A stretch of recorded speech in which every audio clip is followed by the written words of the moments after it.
Good morning, everyone. Thank you for coming. I apologize for the slight delay. I think you know why. It's, what is this now, our 11th snow in Washington. So I know that the Deputy Secretary is very grateful that you made it out in this inclement weather, and as am I as well. So I appreciate you all coming. My name is Mackenzie Eaglin. I'm a resident fellow here at the American Enterprise Institute. And we're really thrilled this morning to host Ms. Christine Fox, the Acting Deputy Secretary of Defense, currently the #2 job at the Pentagon. She's been serving in this capacity for about 2.5 months, and she was very well prepared for it. Before leaving the department and being called back, no surprise, she was running the office, the CAPE office, basically the cost assessment and program evaluation in the OSD. And Ms. Fox had run the strategic choices and management review along with her colleagues elsewhere in the building for Secretary of Defense Hagel when he came onto the job about 1 year ago, just about this week or next week.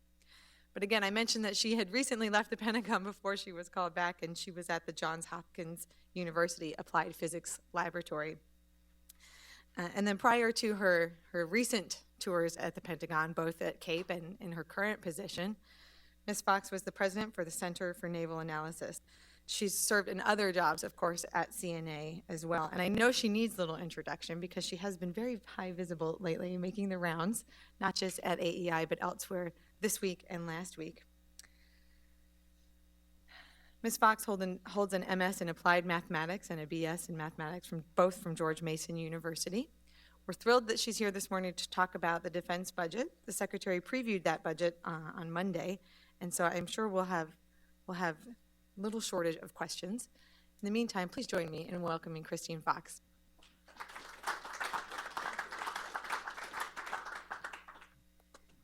Thank you, Mackenzie, for that very kind introduction. And again, thanks to all of you very much for coming out on such a snowy morning. 11 snowstorms this year. That sounds about right. It's been an amazing year. So I want to thank all of you at American Enterprise Institute for the great work that you do and for the opportunity to be with you today. So as Mackenzie said, Secretary Hagel recently announced a number of recommendations and proposals that will be contained in the Defense Department's fiscal year 2015 budget submission. It goes without saying that making spending choices that will be portrayed as having more losers than winners due to the fact that budgets are tight and could get even tighter is no way to win a popularity contest. In many respects, there was something in this package to set off just about everybody's alarm bells and umbrage meter. And from my perspective, and as I hope my remarks will make clear, the two categories of stakeholders most protected from these changes are people we should all feel the most accountable to: the average American fighting man and woman and the average American taxpayer. To best take advantage of our time today, as well as this informed audience, I thought it might be useful to provide the broader context, thought processes, and strategic shifts underlying the FY 2015 proposal. We are unveiling this latest budget at a time of continued transition and uncertainty for the U.S. military in terms of its role, missions, and available resources. The past decade has been dominated by the protracted land wars in the Middle East and Central Asia. Today, even as the fight winds down in Afghanistan, the military's focus is preparing to counter a variety of security threats and embracing opportunities on all points of the compass. Recognizing that America was entering this historic inflection point 2 years ago, President Obama issued strategic guidance to the Defense Department that articulated our top security priorities and most important military missions. Because these priorities weighed so heavily on the recent budget choices, it is worth revisiting them briefly. They included shifting operational focus and forces to the Asia Pacific, sustaining commitments to key allies in the Middle East, being prepared to defeat a major adversary in one part of the world while denying victory to an opportunistic adversary elsewhere, reducing the force planning requirement to conduct large, prolonged counterinsurgency and stability operations, aggressively pursuing terrorist networks and countering weapons proliferation that threaten the homeland, enhancing capabilities in cyber, space, and missile defense, maintaining a smaller but credible nuclear deterrent, and continuing a military presence and pursuing security cooperation in multiple regions, Europe, Africa, and South America, though at reduced size and frequency. Okay, that list is not a short one. It reflects the President's chief objectives of protecting the American homeland and fostering stability overseas by supporting traditional allies, cultivating new partners, and deterring would-be adversaries. These strategic tenets are affirmed and refreshed in the 2014 Quadrennial Defense Review scheduled to be released to Congress with the official budget submission. All of the reviews and deliberations in recent years have brought into sharp focus two historic realities. First, as you can see from that list, the world has gotten no less dangerous, turbulent, or in need of American leadership. There is no obvious peace dividend, as was the case at the end of the Cold War. Second, there is a strong possibility that under current law, most notably the return of sequester in FY 2016, resources for national defense may not reach the levels envisioned to fully support the President's strategy. Consider the recent fiscal history. The Budget Control Act of 2011, even before the sequester provision was triggered, then reduced projected defense spending by $487 billion over 10 years. The next two defense budgets submitted by the President stayed generally on this fiscal course, though last year's request added another $150 billion in reductions backloaded towards the end of the BCA period. As director of DoD's Cost Assessment and Program Evaluation Organization during this period, I worked closely with the services, the Joint Staff, and the Secretary on putting these budget plans together. While no government official, in or out of uniform, likes having their projected funding reduced, most senior military leaders considered the 2013 and 2014 budget plans supportive of the military's mission and global obligations as defined by the Defense Strategic Guidance. Then, of course, the department, along with the rest of the executive branch, got hit with sequester just under 1 year ago today.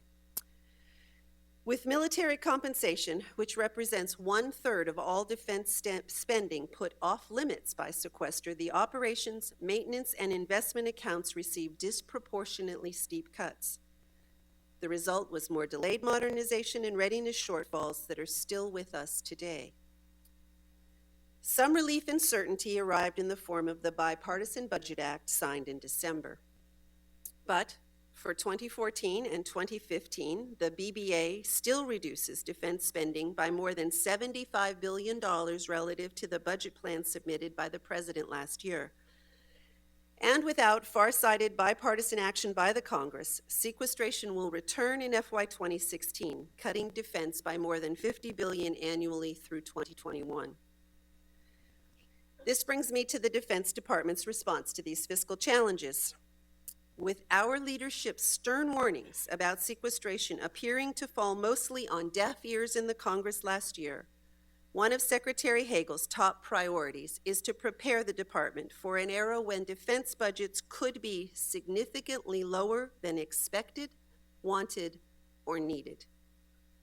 The Secretary recognized that those of us charged with helping to prepare the U.S. military for the future have to deal with the world as we find it, as it is, not as we'd like it to be, either beyond our borders or within the Beltway.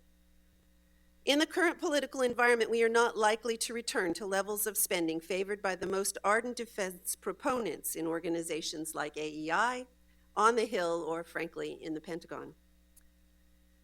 Now, the budget plan announced Monday would provide $115 billion more over the next 5 years than sequester-level funding. We think it is a realistic proposal that reflects strategic imperatives, as well as the resources the department might reasonably expect to receive, albeit with strong leadership and cooperation in the Congress.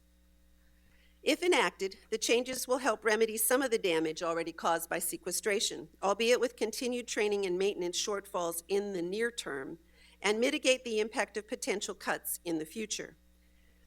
Now, if the $26 billion provided by the administration's proposed Opportunity, Growth, and Security Fund is also approved for FY 2015, the military's near-term readiness picture improves significantly. In all, the budget plan and associated proposals provide a sustainable path towards shaping a force able to protect the nation and fulfill the President's defense strategy, albeit with some additional risk. As the Department assessed our strategic environment, budget options, and risks, we have drawn upon work from outside organizations. AEI has made some important contributions to our understanding on all of these issues. So I'll dive into a couple of areas most frequently debated and then close by addressing one overriding concern, sequestration, on which we should all be in violent agreement. There was a recent exercise in which AEI and 3 other think tanks presented alternatives to the department's budget and QDR. Given concerns about potential near-term threats, the department's budget plan put more of an emphasis on recovering and protecting readiness. But otherwise, there was a good deal of overlap with the overall thrusts of your recommendations.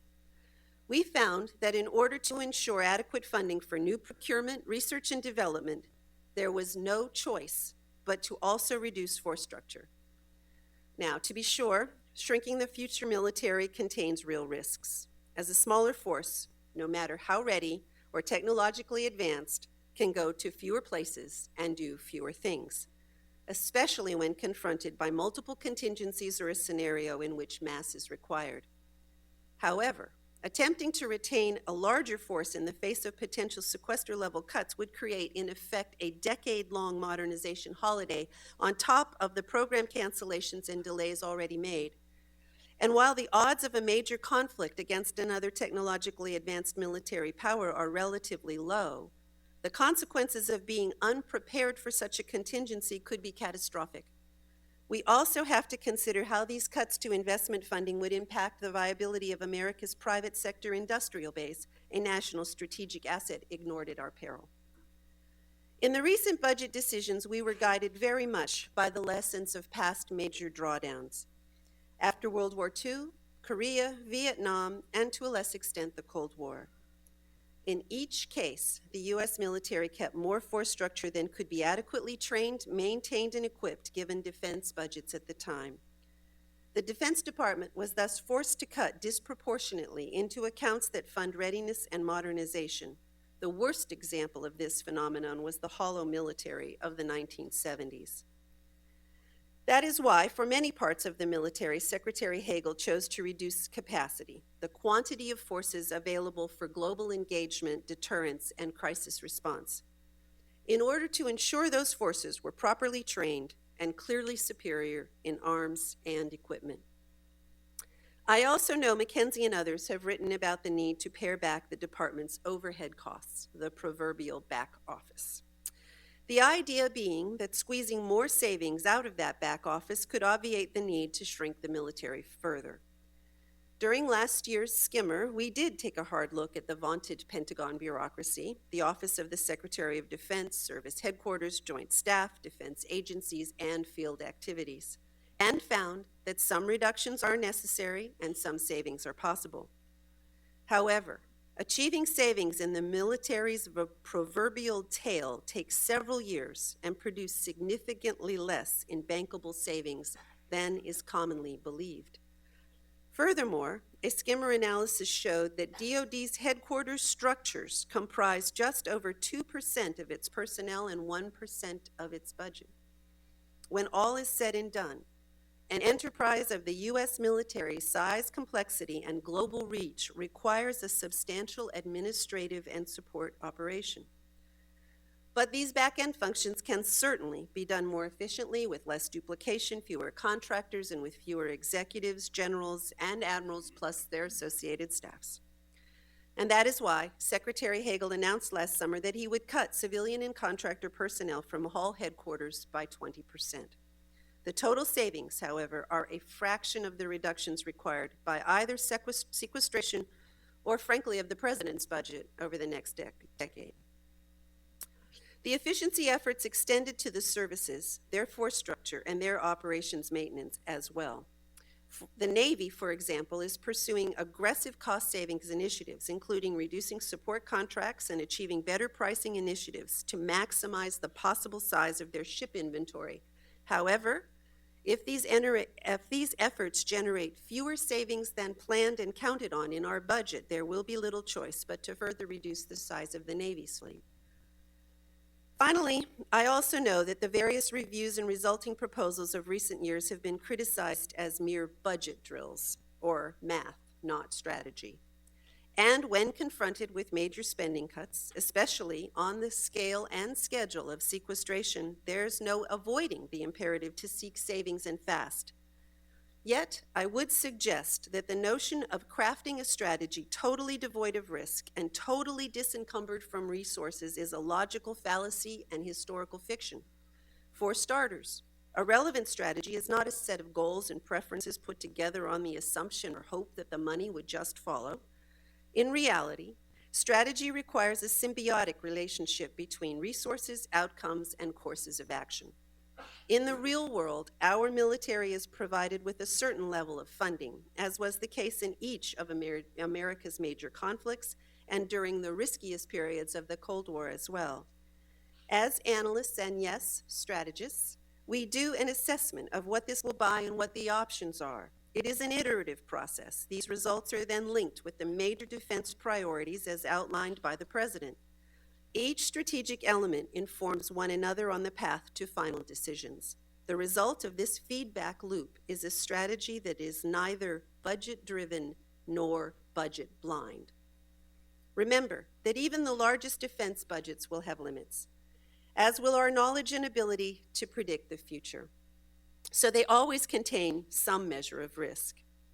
When talking about risk in the Pentagon sense of the term, at issue is not the ability of the U.S. military to prevail against any adversary, but how long it takes and at what cost, material, financial, and human. That does not mean, however, that we can ignore or rationalize the strategic consequences of slashing the resources available for national defense. If we don't like the strategy that results, then additional funding is required to allow for a different set of trade-offs and lower levels of risk. For this budget plan, we added $115 billion above current law in order to have a reasonable opportunity to fulfill the President's strategic priorities, albeit with higher risk for certain military missions. This brings me to the specter of sequestration, slated to return in current law in FY 2016. As a result of the last few months of analysis, we were able to identify with some precision what the post-sequestration military would look like over the next decade. That means significantly fewer Navy ships, including at least one less aircraft carrier, dropping the Army down even further to 420,000 active duty soldiers, cutting more Air Force squadrons, delaying or curtailing the purchasing of joint strike fighters and other platforms critical to U.S. air superiority, and shorting combat units of spare parts, basic maintenance, and the ability to conduct complex, realistic training. So consider the kind of military and, most significantly, the kind of world that could follow several years of sequestration. The U.S. could not respond decisively to simultaneous aggression by two states, thus inviting military adventurism by potential adversaries. Our forces could not deploy quickly and in strength to respond to disasters overseas or other contingencies that require America's leadership. Some allies and partners would be more likely to hedge their bets and cut side deals with their larger and more aggressive neighbors. And finally, America would remain the world's leading military power, but would no longer be the guarantor of global security that can be counted on to protect our values, interests, and allies. These are the kinds of scenarios we need to consider, the kinds of discussions we need to have. After looking at these issues carefully, analytically, with real data for many years, as CAPE Director and most recently helping Secretary Hagel through this latest budget review, I know this much. Pretending that a return to sequester is not harmful is the most harmful thing that we can do. There needs to be a serious national dialogue on what a sensible, sustainable, and strategically sound defense budget looks like. We believe that we have proposed that budget this year. If our elected officials and body politic conclude that they truly want a diminished role for the U.S. in the world, then we can start paring back missions and ratcheting back the corresponding military investments and force structure. But as I wrote a few months ago after leaving the Pentagon the first time around, let's drop the illusion that by efficiency nip and managerial tuck, the U.S. military can absorb cuts of this size and of this immediacy without significant consequences. As defense leaders, we must prepare our institutions for leaner times, and we must make sound choices. The country as a whole, including its elected leaders, need to understand the strategic and human consequences of reducing drastically the resources available for national defense, and in so doing, reducing America's role in the world as a global power and a force of stability. It is up to all of us, in government and out, to make the case and make the choices necessary on behalf of the men and women in uniform for our country's security and credibility as a global power. So thank you again for this opportunity to speak with you, and now I look forward to your questions.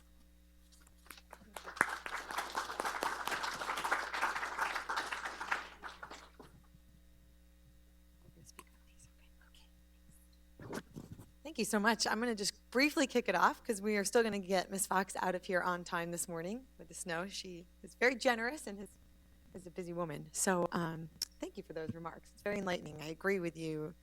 I think we're in violent agreement on pretty much everything.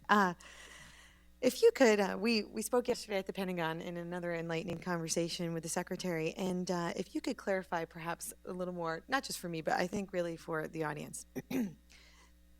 There's two budgets, but there's really one fit-up coming over.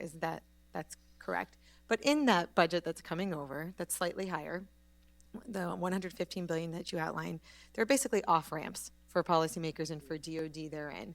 Some of them are in and some of them are out, however, but you still have a long list of options that you can pull from. So it may not be clear to policymakers right away. So for example, you clarified yesterday at the Pentagon that a consequence of sequestration is an army that drops to 420,000 active duty soldiers. That is built into the budget. Now, you hope that you do not have to do that, and I understand that.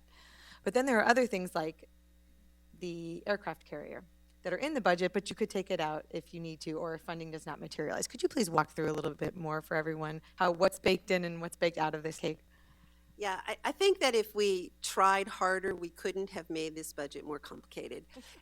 So it is very hard to explain. So there are actually multiple budgets embedded in this submission. So maybe I could just walk through the list even a little more than I did yesterday, if that'd be okay for this audience. So first of all, we will include a description of the force that I just kind of touched on in my remarks of what the sequester force will look like. We actually had the services produce POMs at sequester level for the first time. So that is the first time we actually have the detail necessary to clearly show, okay, do you like this picture? If you do, then keep going on the sequester path. And that will be not submitted at budget level detail, even though we have that at the Pentagon, but a description that's included in the budget. So then that brings me to the actual budget, which has sort of two budgets in it. So we did this planning, and as I said in my remarks, complex force structure takes time to get out and is really hard to plan for. So bringing the Army down smartly, not the way we've done it before, creating the Swiss cheese army, but an army that remains capable as you bring it down is hard. It takes a lot of time and a lot of planning, and the Army and the Marine Corps both did that planning. And so we left that in the budget. But we know where the off-ramps are. So if we get assurances that we're going to the president's budget level in 16 rather than sequester, we'll plan that off-ramp, and we'll put that into the budget submission next year and the year after. The aircraft carrier is another one. We have to take the carrier out at sequester. Again, you have to plan refueling and yards and all of that planning, and the Navy did all of that planning. So frankly, that planning is still in the budget. But in 15, we'll kind of hold. We won't take the people out. We won't take the air wing out. We'll put the ship in the yards and start the actions that you would take, whether you're going to refuel it and put it back in service or take it out of service. So we have time. Again, if we get some assurances that the budget's going up instead of down after in FY16, we'll keep the carrier. If, however, we go back to sequester, we really have no choice. Now, it's true, the budget is higher. It's $115 billion higher. So what we tried to put in there are things that we could reverse more quickly than the kinds of really complicated things I just mentioned.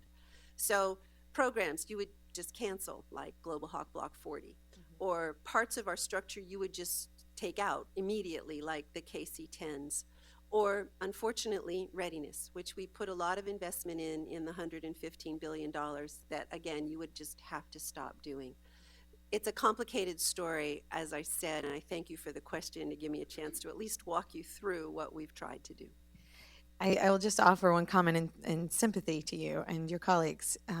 As sequestration hit in fiscal year 13 last year, and then the comptroller sent over his report, and there was one other from the Pentagon last summer, but you were coming off the continuing resolution and sequestering, and then there was a budget finally, and then there was sequestration, or maybe I reversed the order, but they all three came in rapid succession. They did. And it is just to even look back a year ago, it is very complicated to get a clear sense of what the impact of last year's sequestration. So I know we're talking about the moment and looking forward to 2015. But when I try and look back, and if we have trouble at the think tank, I know Congress really struggles with this, to be sure. So I would just say in great sympathy to you that this is a very cloudy budget picture, and my only worry is that because it's so complicated, again, it is hard to get Capitol Hill to be sympathetic as we are, because it is very, very confusing, and I know that's not your fault. One quick question on your Navy remarks.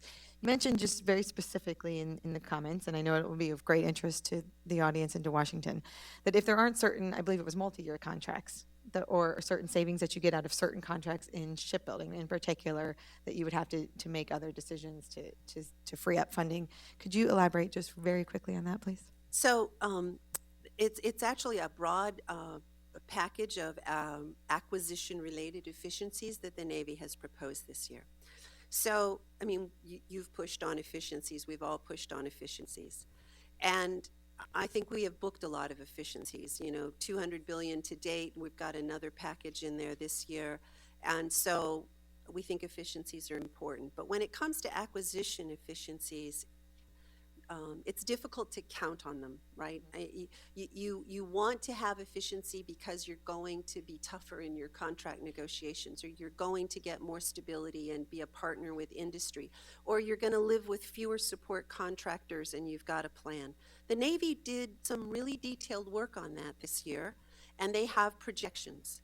And we're excited that they did that, because if the whole department could do that kind of thing, we could do even better with the money that we have, which is obviously the goal. But I did want to mention that we're counting on those predictions. They were able to keep force structure slightly higher than what we predicted in the skimmer because of those efficiencies. So it reinforces the points you've made on the value of efficiencies. The more efficient we can get, the more structure and modernization we can keep. Obviously a good thing. On the other hand, there's a bit of a gamble there.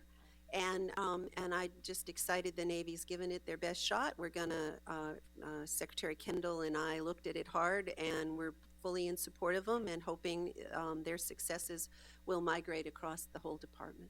That's fantastic. We will be watching that closely. We're going to open it up for questions from the audience, and we'll start with George right up here, and we have about 18 minutes. Yes, please. Oh. I'm sorry, yes, please wait for a microphone, and if you could stand and let us know your name. Hi, George Nicholson, a policy consultant, counterterrorism, special operations. I was on Capitol Hill yesterday for the Senate Armed Services Committee before Senator McCain put the hold on Bob Work's nomination. One of the questions is, in your inputs into the budgets and concerns, the concern about retiring the A-10, which the senator from New Hampshire is adamantly against. Senator Blumenthal says you will reconstitute a combat rescue helicopter program. The issues right now with the Army's big battle they're having, reducing the Guard, both in the Air Force, With those inputs, if those change, what kind of impacts are those going to have on the budget? Where's the money going to come from? So thank you for that question. This is our annual challenge and has been, frankly, since the first $487 billion reduction in budget. We take we work very hard in the department, as I know this audience appreciates, to take a holistic view. And it's a tightly crafted package where, if you don't get this, something else comes out. And then it goes to the Hill and they take it piece, and they don't have that. And I wish I had a magic solution. All I can say is we are going to do everything in our power to explain those trade-offs. If they force, as they have every year, us to keep things that we don't want to keep, something else happens. And we are at the point, even with the $115 billion additional, that there's very few places it can come out. It ends up coming out pretty much of readiness, or we end up slipping and sliding and making our programs even more expensive. We are up there trying to make that case. I'm trying to do a lot of that myself because I've done a lot of the analysis behind these things. For the Guard, for example, the Secretary asked me to establish a Tiger team with the Guard and the Army to put together the facts and come up with a balanced, fact-based rationale behind all of our reasons. And we're continuing to work with the tags to see if we can't come together on this and not fight ourselves and kick it to the Hill. Things like that, we're working as hard as we know how, but frankly, we also need your help. If anybody here could help us make the case that you take, if you force us to keep something we don't need, something we need, we're at that point where there's not slop here. We have to take it out somewhere else. Thank you. Absolutely, of great interest to AEI as well, Richard. There's a mic. Thank you, Richard Bertham from the British Embassy. You mentioned the upcoming QDR, and with the degree of budget uncertainty that you set out, and I'm very relieved to hear you describing it as complicated and slightly opaque, but there does seem to be some uncertainty of what sort of budget you could base a strategy on, and obviously it's not done that way round, but clearly you need to have a strategy which is at least resource informed. Can you give some sort of indication of the thinking of how your QDR can come out given that extent of uncertainty? Absolutely. So QDR, as I know this audience knows, is supposed to be fiscally unconstrained. It's the strategic aspirations of the department and we didn't do that. I mean, that's just the bottom line. We made a choice to make this QDR fiscally constrained. I think of this QDR as the QDR that looks to achieve the Defense Strategic Guidance slightly refreshed, but in a sort of resource-informed, more austere way, and to articulate clearly what we would do, what the geostrategic context is for that today, again, updated since the DSG came out 2 years ago. And then looking at what the resources, as I've pretty much just laid out, will support and where the risks are, and then a little bit on sequester. So QDR tracks very closely with the kinds of remarks that I just made, and we did it in that iterative way because we really didn't want to put forward in this QDR a view of the world that just didn't match the reality that we're living.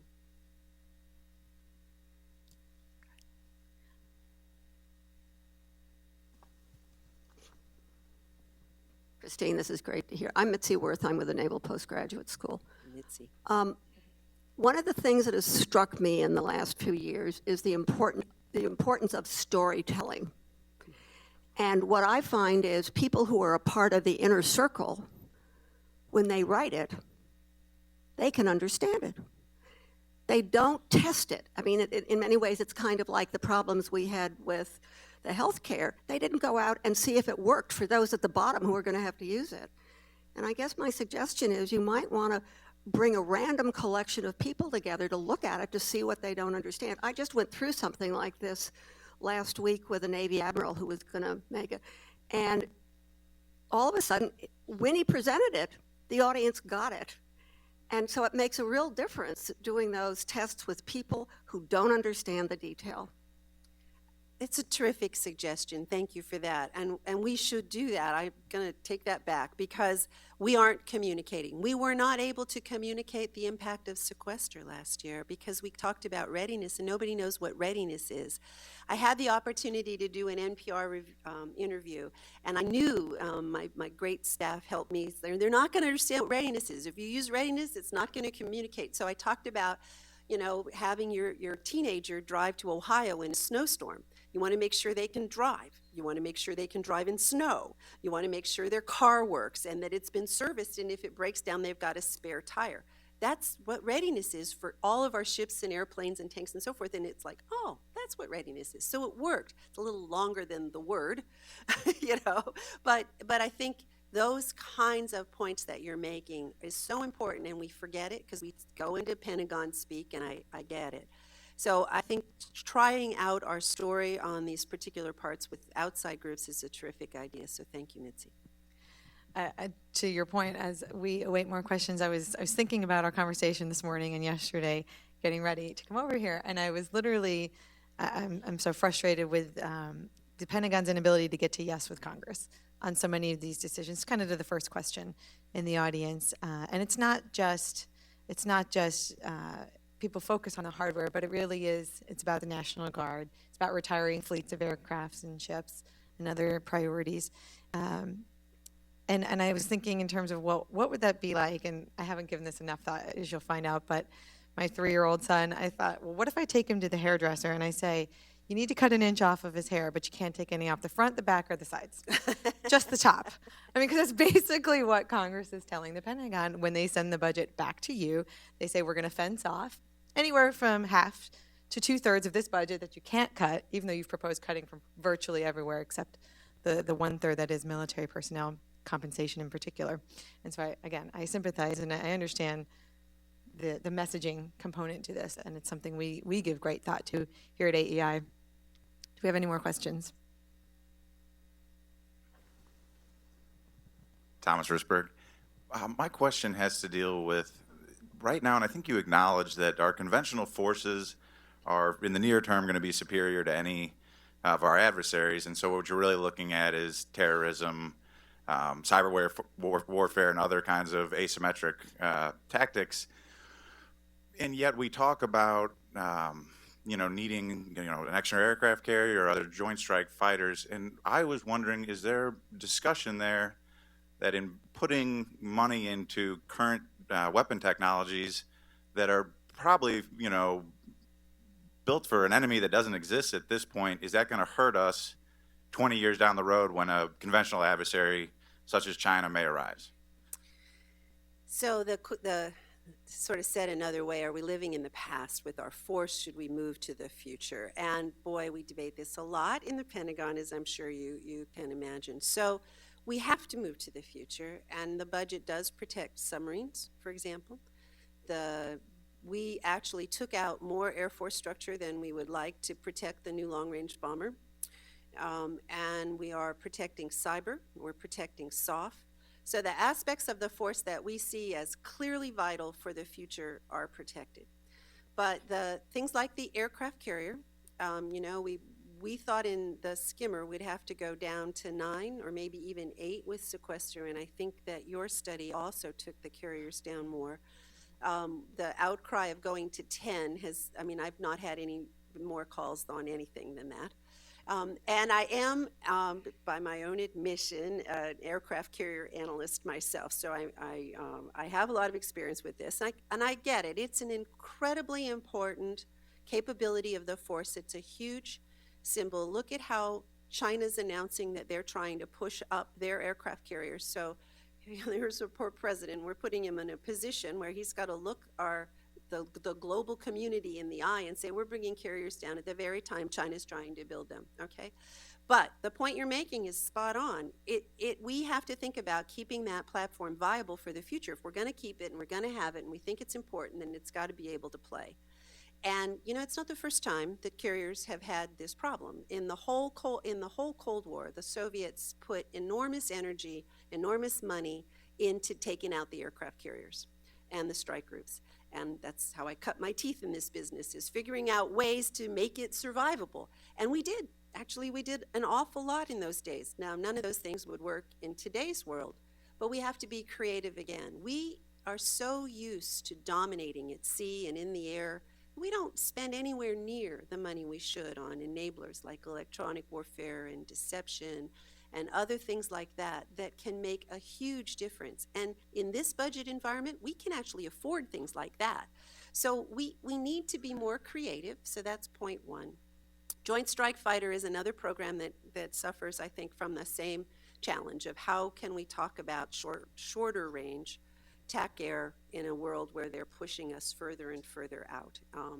And I think that the same point comes in there. We have to recognize JSF is the only jet that we've built that is built from the ground up to be survivable in a challenging EW environment, for example. That's a tremendous capability. We haven't even started to figure out what we can do with that capability. And there are phases to any conflict. The early phases may not be able to use your JSF. Maybe you're just in your long-range bomber, but eventually you can get in there. So we have to think of it across the spectrum.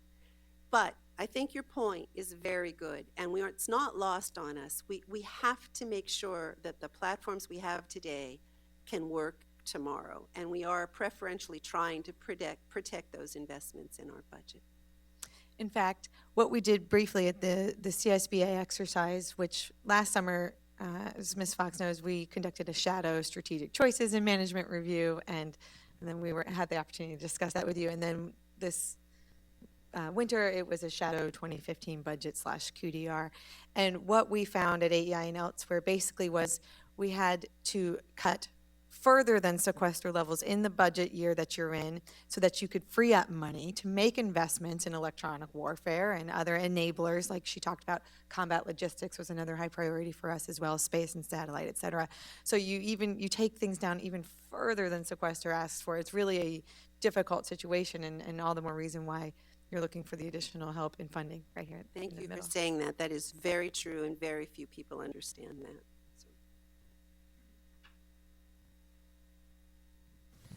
Hi, I'm Mary Walsh with CBS News. I wonder if you could expand on your remarks of drawing down the Army smartly. You have a force now that is highly skilled in combat, and I was recently at some training, and when you have combat veterans conducting training, it's a totally different game out there. Yet it's those seasoned combat veterans that are potentially the ones that will be taken out of the Army or forced to retire or just leave the Army. So how do you draw down the Army smartly?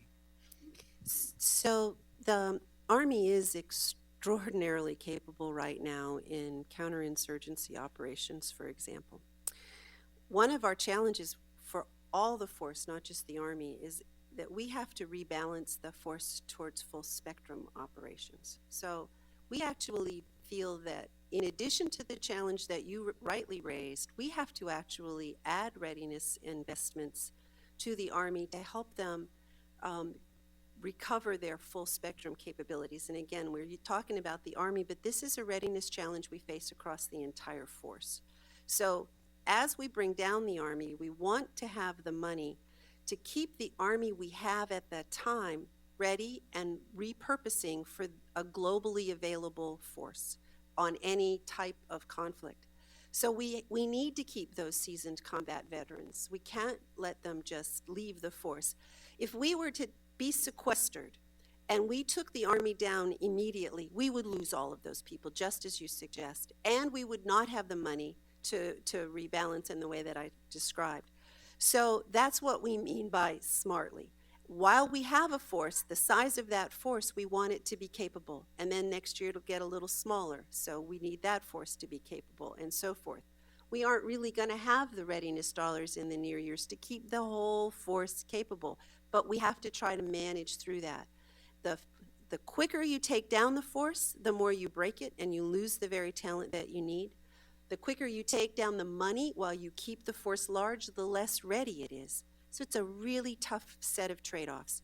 We tried to make the Army has done all this very hard work, and that's why we left it alone, is how do you bring it down relative to the budget you expect to have Keep it as ready as possible until you reach that end state where the money is enough to keep the force that you have modern and ready for today's world. That's just going to take time.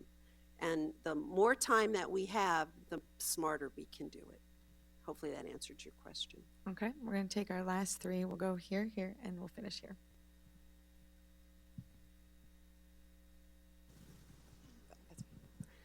Hi, good morning. Megan Eckstein with Defense Daily. You spoke about the challenges of trying to cut from the tail instead of the tooth. I wonder, from DoD's perspective, how you've looked at things like DoD schools, base operations, morale welfare type things, and then from the services perspective, kind of how they're looking at more battlefield setting type things such as logistics and signals, and whether that's falling into tooth or tail as you're looking at where to cut. So we looked at everything. Everything is on the table and has been for a couple of years now. Schools are on the table. We looked at schools. Skimmer went from very benign efficiency initiatives all the way to very aggressive that included the schools. And then we turned it over to the chiefs and the joint staff. The chairman led a process, and the vice chairman, and they concluded that schools were really important to the quality of life of the military families. We move them around so much. Their kids are jerked out of school all the time. Some confidence that DoD is going to make sure we provide for their families' education was judged as important to the future force recruit and retain. So we honor their perspective, obviously. I mean, the compensation package they've come up with is frankly hard enough. So, but we looked at it, and I just want you to know we looked at everything. Now, you talked about the logistics, and I would put things like depots and things like that in there. So yes, we've looked at that as well. And here's the situation. There are lots of things we could do and would actually like to do to reduce the base infrastructure, we have about 25% more bases and installations than the size of our force would require. That's why we've asked for a BRAC for 2017. We've been told it's dead on arrival, but we need it. To consolidate depots to get efficiencies, you need a BRAC. So an awful lot of our identified efficiencies for logistics have to be part and parcel of a BRAC. Now, we put BRAC in the budget. In the early years, it costs money. In the later years, it saves. So in this FIT-UP submission with BRAC starting in 2017, it's not a lot of savings in this FIT-UP, but we put the money in to pay for a BRAC because we feel that we need it so badly for the very reasons that you suggest. Excellent. Right here up front, and you'll be last. Right. My name is Song Chul-ri. I'm a journalist from South Korea with the SBS Soul Broadcasting System. I'll ask a question from an international perspective. First, how the reduced number of U.S. Army troops would affect the presence in East Asia, including on the Korean Peninsula. Now, 28,500 troops are stationed now. Second question is, Secretary Hagel said that he wants to substitute U-2 reconnaissance aircraft with Global Hawks. Then this is a technical question. Do you want the allies to contribute to substitute that U-2 with their own Global Hawks? So the importance of our relationship with Korea and the importance of our commitment to South Korea and the troops on the peninsula is not affected by our plans. In fact, it was one of those strategic imperatives as an input as we sized the Army and other forces for that matter. So there will be no impact at all on our agreements or commitments to Korea. And we made sure of that as we went through. The challenge for the smaller Army, at 440, 450, we believe it's manageable. Of course, General Odierno would prefer more flexibility, but it gives him enough flexibility to meet the requirements that any Korean contingency would require and sustain our commitment to the forces on the peninsula and protect the homeland and do something else. But the smaller the force, the less else he can do. But it's not Korea. Korea is set and was an input. On U-2 and Global Hawk, I think just generally speaking, any time that we can work closely with our allies and share capabilities and equipment, it's a good thing. And so we've been, I think you know, back and forth on the U2 and Global Hawk Block 30 decision. And I would say that it has always been a close call. When we looked at it this year, the operating and sustainment costs of the Global Hawk Block 30 have come down. They've come down significantly, and the contractor, I don't know, perhaps because we said last year we weren't going to keep it, helped be very aggressive to help us get those costs down, and we're appreciative of that. And of course, the Air Force has worked it very hard themselves, so I don't want to take away any credit that's deserving to the Air Force for getting those costs down. With those costs down, it makes sense now to keep the Global Hawk Block 30, and the implications to our allies is something I look forward to working with you on. Thank you. Very quickly, last question, please.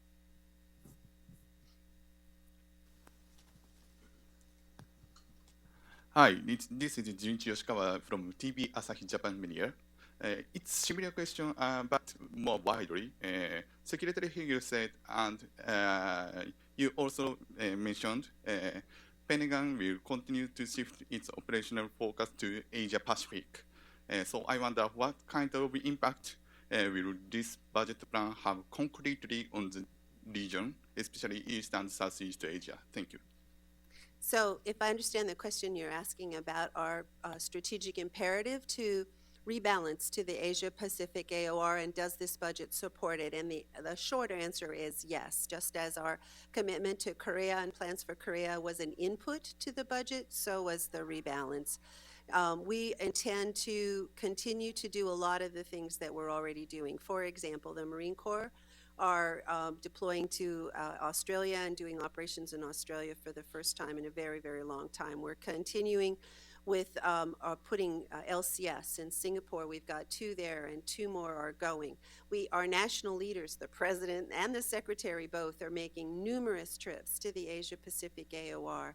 And with regard to the kinds of critical capabilities that we need to operate successfully in that region now and in the far term, as I've already mentioned, we preferentially protected those kinds of capabilities like submarines and the bomber and so forth. 60% of our fleet is oriented toward the Asia-Pacific AOR in the future. So I think the rebalance to Asia is very real. I know it's a continuing question and concern. What are you really doing? Isn't this just lip service? No, not from our regard. It's a part of everything we're talking about, from managing the Secretary's travel plans to the inputs that we made to the budget. That's a great question to conclude with, and I know that I've learned so much more about the defense budget spending this time with you, and I want to thank you so much for your time and your willingness to take questions from everyone this morning. Thank you all for coming, and once more, let's thank Secretary Fox. Thank you, guys. It was a great pleasure to be here.